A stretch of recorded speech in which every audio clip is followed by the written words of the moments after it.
What's up, guys? My name's Josh. Welcome back to WB Airsoft. We're going to be doing another budget AEG review today. So I just got this order in. I haven't looked at anything that I ordered yet. So let's go ahead and open up this box and see what we're looking at today. E-Bike's been sending out some posters lately. It's kind of cool because they're sending stickers for attachments too, so that you can build out your gun on your poster.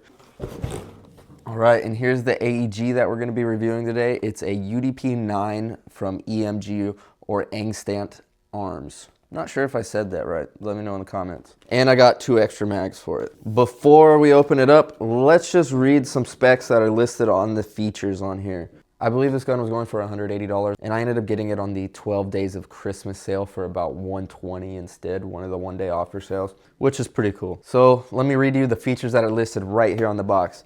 It says it has the flip-up sights included, which you can see there. It claims to have 360 FPS muzzle velocity with .20 BBs. It has a fully retractable stock and an M-lock handguard, semi-auto and full auto, and it has a 90-round mid-cap mag with it. One thing I also liked about this is it includes a battery and charger with it. I'm hoping that's an 11-volt LiPo. We might not get that lucky, but I think it is because this gun is LiPo ready, already set up with the Dean's connection so that you have a lower power draw and less heat in your electronics. Let's go ahead and open it up and take a look. All right, so first thing I see when we open it up is we have a barrel cleaning rod. We have a user's manual. Let's get this cover off. All right, so right out of the box, I'm liking this. This is a full polymer body. It is not full metal. One thing that I noticed right away is this actually has 2 different sights on it. I don't know how well you can see the angle here. So it has these night sight stock right here, which are basically like regular iron sights you would see on like a handgun, which is pretty cool. I haven't seen that before. And these pop-up sights are pretty strong with a spring on them. So they're spring loaded and they pop up and they secure nicely. One of the problems with the recent AEG that I reviewed in my last video, it didn't really lock very well, which made it feel like it was kind of cheap. So these ones both pop up on their own when pressed. Let's see how long this gets when we extend the stock.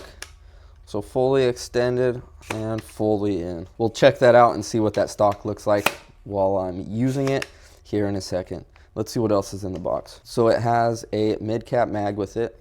It has some BBs, which I'm not going to use. It also has an extra spring. I'm not sure what spring's supposed to be in here or what this spring is supposed to be, but we will find out when we chrono it. A little disappointed because this did not come with a LiPo. It came with a 9.6 volt. And this is not a Dean's connection like it said it was. I'm gonna have to take a look and see where the battery hooks up on here and see what connection it actually has. Okay, so luckily this does have a Dean's connection on it. It just comes with an adapter to use. That's one of the main reasons that I bought this one, was because it already had the Dean's installed.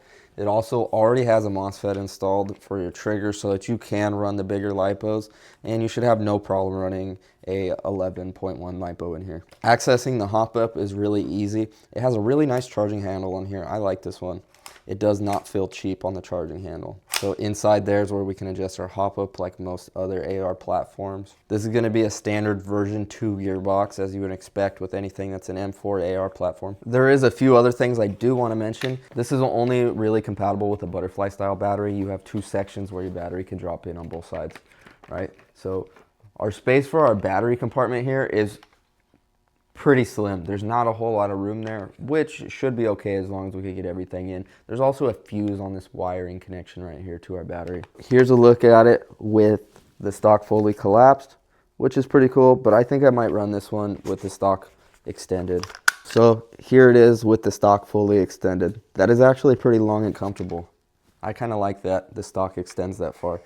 One thing though is that the way the wiring is, it's really tight in there. So if you had this wired up and your wire hooked over something like that, and you go to pull it out with your back cap on there of your butt pad of your stock, it's not going to go all the way. It's only going to go about halfway. So that's one thing you have to keep in mind. I don't really think that you're going to be able to change that like on the fly with your battery already in. Maybe a little bit of adjustments, but I don't think you're going to be able to go all the way from shut all the way extended out like that. So let's go ahead and throw a mag in here and see what it looks like. It's a pretty cool look. I like that it's tilted back instead of just straight down. Looks pretty nice set up that way. Yeah, like I mentioned with that stock, the way I just left the wire sitting in there, I can't shut it past halfway. Full extended to halfway is it without messing with the battery compartment, which is kind of a major con, because if you're out in the field in an open area, you might want to run it out wide, and then you get up close, and then you might want to run it in all the way while you're clearing the room or whatever. I don't know if I have small hands or what, but this kind of has a different style mag release. Like, it's pretty far for me to reach. Like, I have to kind of twist my hand weird to reach it. So I don't know if that's gonna feel weird or not, but I can't push it without moving my hand like this, right, to get over to the button to release. Overall, this is a good looking gun. I'm not gonna be able to use it today. Tomorrow we are gonna head out to Airsoft Ministry in Antelope. I haven't been there. I'm gonna do a full video there probably of a playthrough, and I'm gonna try out 3 to 4 different guns that I'm working on reviews for and use some clips from that to finish out my videos. All right guys, so false alarm, I am gonna try this out. I was gonna wait, but I wanna make sure it's ready for tomorrow. So I got that 9.6 battery in here. I don't have any lipos anymore. I got rid of them a long time ago. I'm just getting back into airsoft, so I'm sort of acquiring everything again.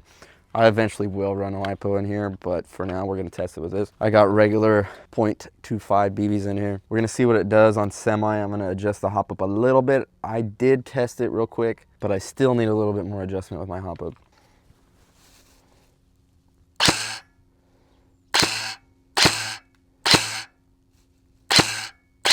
All right, so I actually used the fence line to help me gauge it further, because from here to the fence right here was only, I don't know, 30 feet-ish, 40 feet at the most. So my fence line is at least 100, 150 feet. And I was getting it to hit down there at the fence where I was aiming after adjusting my hop up at maybe 150 feet. I might be wrong, but that seems pretty good to still be level with the iron sights. Let's do a little bit on full auto and see what that's like.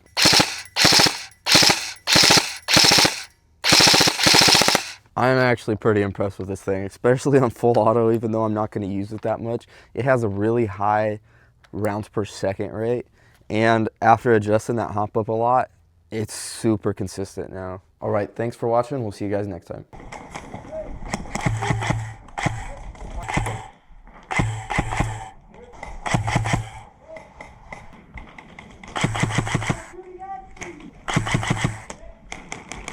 I'm not thinking about my